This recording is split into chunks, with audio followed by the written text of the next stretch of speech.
or for example, like if Xhaka's out and Lokonga comes in, Partey's probably going to suffer for a few games. So when Xhaka comes back, all of a sudden Thomas Partey's scores are going to pick up, and like trading off of that is quite interesting. But and that's where I love SoRare a lot, and why I've personally become engaged in it, because there's almost like too many avenues to go down, and I can't settle on one, but I enjoy exploring them all.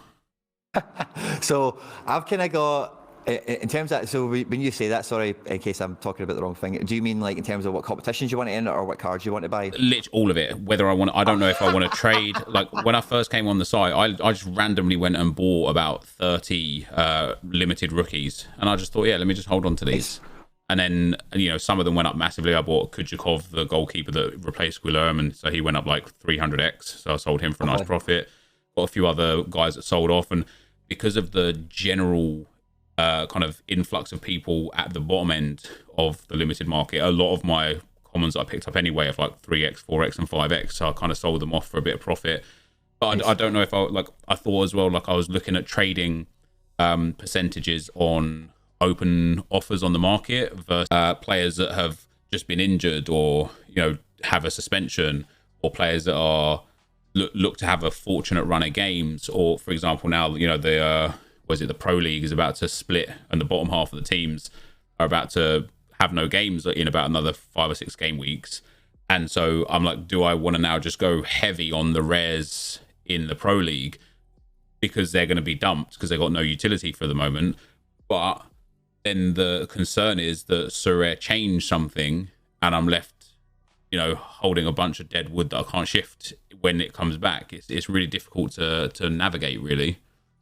I think, see, when you're like, especially when you start getting super rares and you're looking at pro divisions and whatever, I think you always have to look for where you want to be the step after this next step, if that makes sense. So, like, in terms of like what's going on with Challenger, Pro League splitting, Austria splits, you know, any new licenses that come, the Croatia rumours, Scottish rumours, that kind of thing. You know, I think you always have to, if you're not ready to kind of fight the battles today, I'd rather try and prepare for the next battle, if that makes sense. Yep. So at the moment, we've had a bit of a clamber towards MLS, J&K, because they're coming back, which is cool.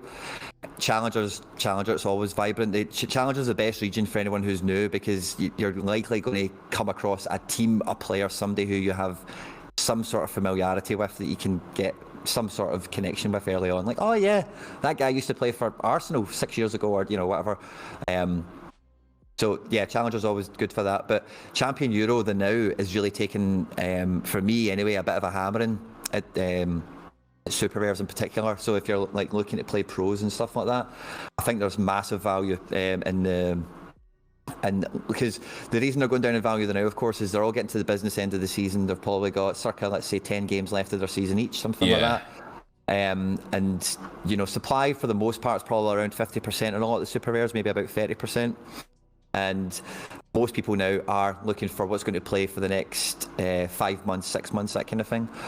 But the guys that are overlooked in that period, like in 2 months from now, will not be overlooked, because that 6 month kind of lens, if you like, that the calendar runs on for everyone, will move up to then that becoming on the horizon.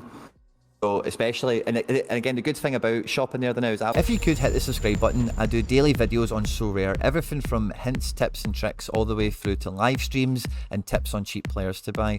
That will also automatically enter you into my March giveaway. I'm giving away a rare Davy Klaassen, who's a midfielder for Ajax, and 2 limited goalkeepers. If you want to stick around to the end of the video, we'll get into all the giveaway stuff again there. I've managed to build a Champion Euro super rare squad with like a trade that I did and some cards that I've found that I think are pretty cheap for a super rare and whatever. Like Benjamin Henriks, for example, I picked up.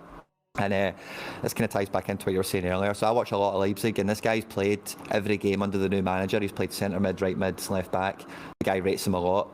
And his super rare, I got that for 0.24 Ethereum 13 days ago, which is £500. That's a super rare Champion Euro RB Leipzig. Now he has a rotation risk all the same, because do rotate heavily, but the new manager's only been in for like a month or two, and he's played every game since the new managers came in, and he's got 2 goals, I think now, maybe a goal and an assist. He's got 2 decisives since the new guys came in anyway. And he's so anyway, just under a quarter of an ETH 2 weeks ago.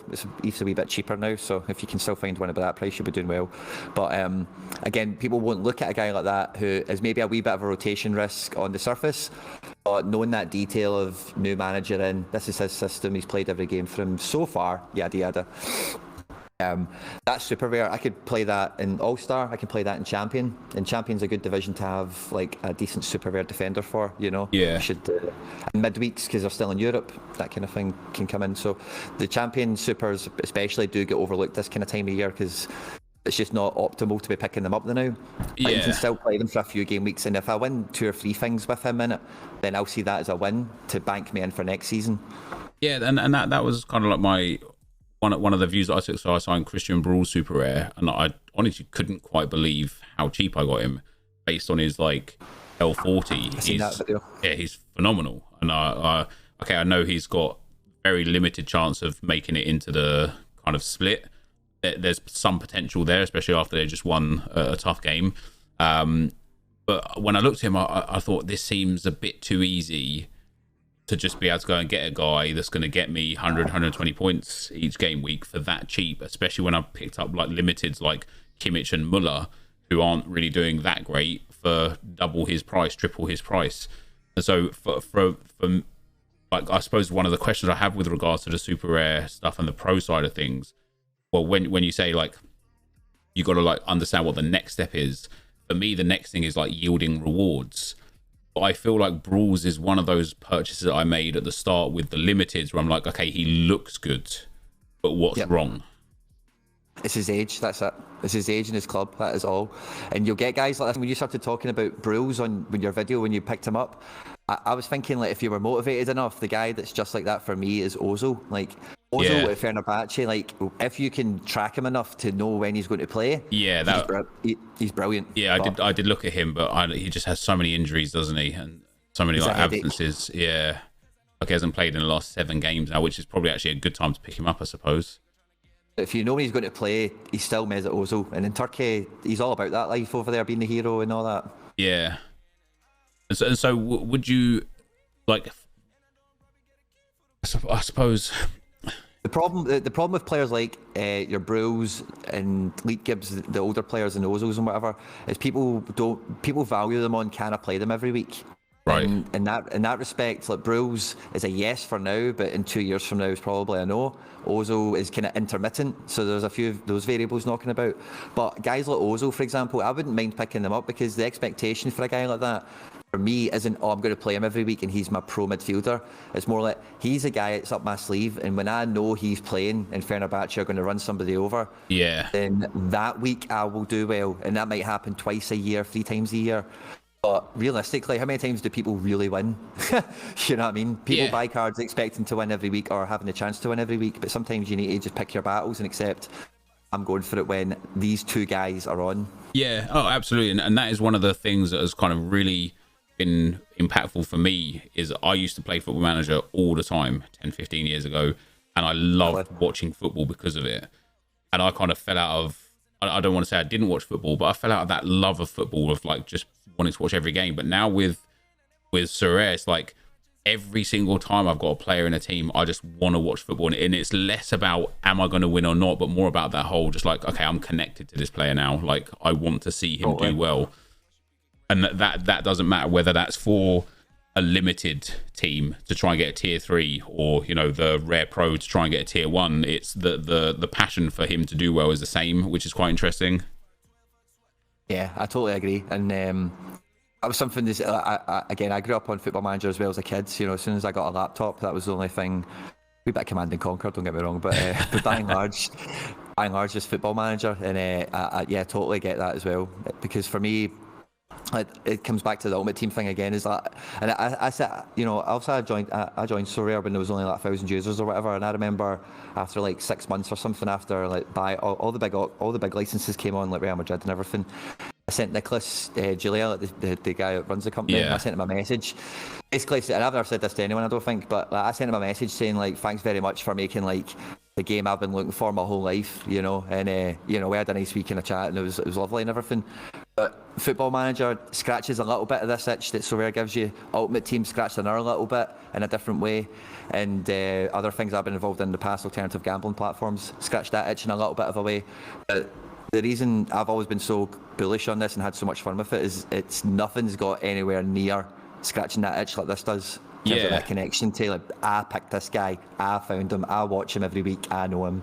And here's my team, I finished first or 10th or whatever. And with that, what are your thoughts on the whole, like, if you can't afford to put money in, you can't really play the game to that degree?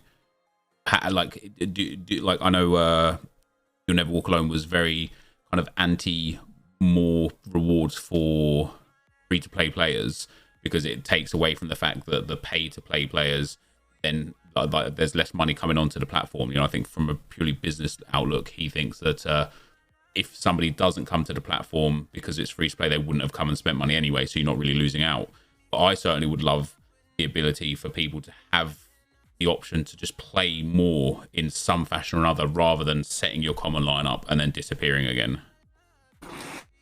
So I totally agree with the economics of that, and like having worked in business and sales and stuff, again, I totally get all that stuff in terms of converting paying customers and all that kind of stuff. But the game, like, I was saying this to again somebody recently, so sorry, but the game as we know it now in that aspect is on the hardest mode. Like, it is like biggest wallet wins now. You can play 5 Ajax guys if you want. You can play 5 Bayern guys if you want. There's no restrictions. There's no alternate kind of levels, if you like. And I think what we're going to see over the next, like, I'm just going to say 5 years, right, just to give it a really broad a broad scope. You'll see divisions where it is like max free from the same team, and like a whole champion Euro section probably, where it's going to be like, you know, non-Champions League teams only, or, you know, different things will come out and make it easier. The prize pools will have to be kind of split up accordingly, of course, because, you know, these more tournaments will require prizes of some description. They'll need to get creative and license more stuff, and all playing on a hardcore mode for 2 years, and that'll be the kind of chat we have at that point, I think. Yeah, I really like the weekly mix stuff. I like it when it includes limiteds and allows people in the limited market to win rares and super rares, and geez, I think even uniques. Yeah, that was the thing that got me, man. Tier 1 unique, and again, you were talking about that earlier. Somebody was saying like, oh, you know, they might be buying into hype on limiteds and all the rest of it, but picking the best. How many people do you think are going to go for that? It's a tier 1 unique at the top. That is like, that is mega for anyone that doesn't understand. A tier 1 unique is probably going to be a card that would go for in excess of easily 20, 30 ETH. You know, easily if it's a credible tier 1, maybe even something better. And you know, the price of ETH now, that's about 40 grand, you know, and you could feasibly buy a team for under 500 quid that will have you a go in that. But there's 100,000 users on the platform. That tournament's going to have like 10,000 people in it. You know?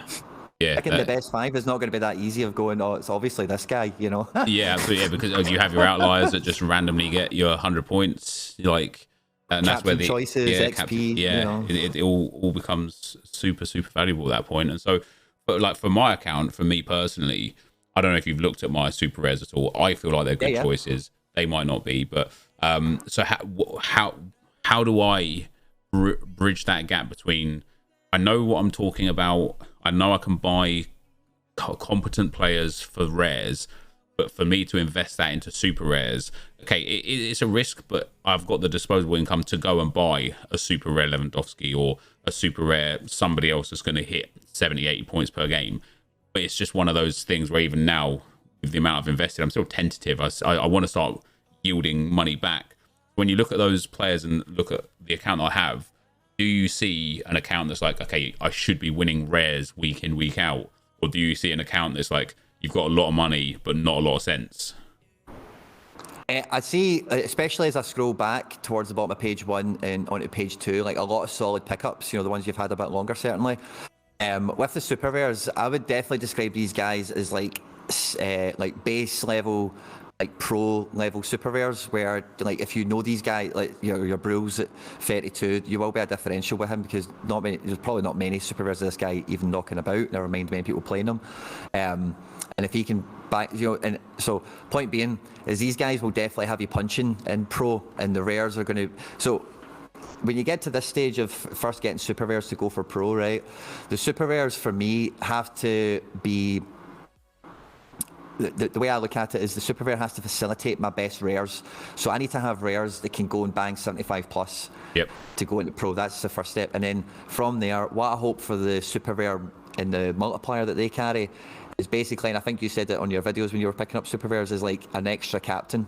Yeah. So it's somebody that, if you're thinking about risk assessment or whatever, sometimes a really good captain choice is the guy you know will play 90 minutes and get 45, 50 points. And a guy like that could be a decent captain, but he's not exciting. So having a guy like that as a super rare is fine. And then when you add in somebody like Bruce who can break over the 60s and 70s, that's even better, of course. But even when that guy rocks in, the point of that is when he gets 50 to, let's say 45 to 55 score, with his super rare bonus, he performs like a really decent rare. And people do well in All-Star Pro and any of the pro divisions with just one super rare because they've got better rares, for example. So what the super rares does you in that point of view is it should, in theory, if you pick up the right guys, and it feels like, especially your Bruce, I'm quite taken back with his scores, to be honest with you. Yeah, it's good, isn't it?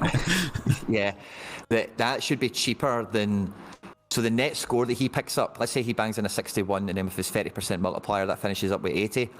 And then let's say he costs you 200 quid. I don't know what it was, right? But let's just say it was 200. To get a rare that would definitely bang you in 80 most game weeks is going to be 10 times the price of that. Yeah. That makes sense. So they're the super rares you start with, and then basically when you do get a taste of blood, I feel like, and you're like, oh, I picked up a tier 2 this time, but I was really close. Actually, I was only 10 points away from the podium because it is tight up there, Yeah. When you get that kind of sniff, what you'll then want to do, and the next kind of super rares you'll definitely, and high level rares, is you'll start to get guys that are like rares. I call them a false super rare. So it's guys like Wirtz, it's guys like Gakpo, it's guys like Kutchu, all these trope guys that you see on Twitter. The false super rare, they're just super good, like plug and play rares. But getting a super rare of them isn't going to happen. So it's like the tier down from that false super rare. It's those guys that you want, for me personally, that I try and get in as super rares. So for example, with what I said earlier on in terms of champion Euro supers being overlooked, right? I picked up a super rare Filip Kostic 4 days ago for 1.3 Ethereum, which I think is criminal, to be honest with you. His rare goes for like half of that, I think, circa, maybe a bit of a push. But Kostic is an absolute killer, and like I got that, it was like 2 a.m, and again, as like I say, champion Euro supers are just been overlooked at the moment. Maybe after this, maybe not as much, but who knows. And but a guy like that, would be a really good rare that could run in D3. But as a super rare, he's maybe, and again, it's thinking about that step ahead, he's going to be really useful for me in pro divisions. But should the opportunity present itself, maybe I can fashion together a super rare team, and he can fit into a super rare team. Whereas Bruce and maybe one or two of the other guys, they're a super rare team, maybe they're a bit on the weak side, which is why I would say they're very good pro base players, because when you do get those better supers that you're going to want to vacuum up to the super rare division, you've still got your Bruce, you've still got your Turkish lad, they can still do the job that they were intended to do. Yeah. As long as they're still playing, of course. Yeah, that makes absolutely perfect sense. Let's get into all the giveaway stuff before I let you go. I'm still doing monthly giveaways and I'm making it easier to enter. If you want to be entered to win this month's prize or any future giveaways here at the channel, all the same rules will always apply. Hit the subscribe button, you need to be a subscriber to enter, then leave a comment down below. Each month, a random comment from a random video will be selected as the winner, so the more videos you leave a comment on, the better the chance you've got of winning any of my giveaways. All the winners are announced at the end of videos the same way as we're doing here. The best way to keep up with the content has always been to hit the notification bell with all notifications turned on. As always guys, if you've enjoyed the video today, I'd appreciate it if you hit the like button. On screen now is some other stuff that I've made that YouTube thinks you might enjoy. Stay out of trouble, and I'll catch you on the next one. Take care. Bye bye.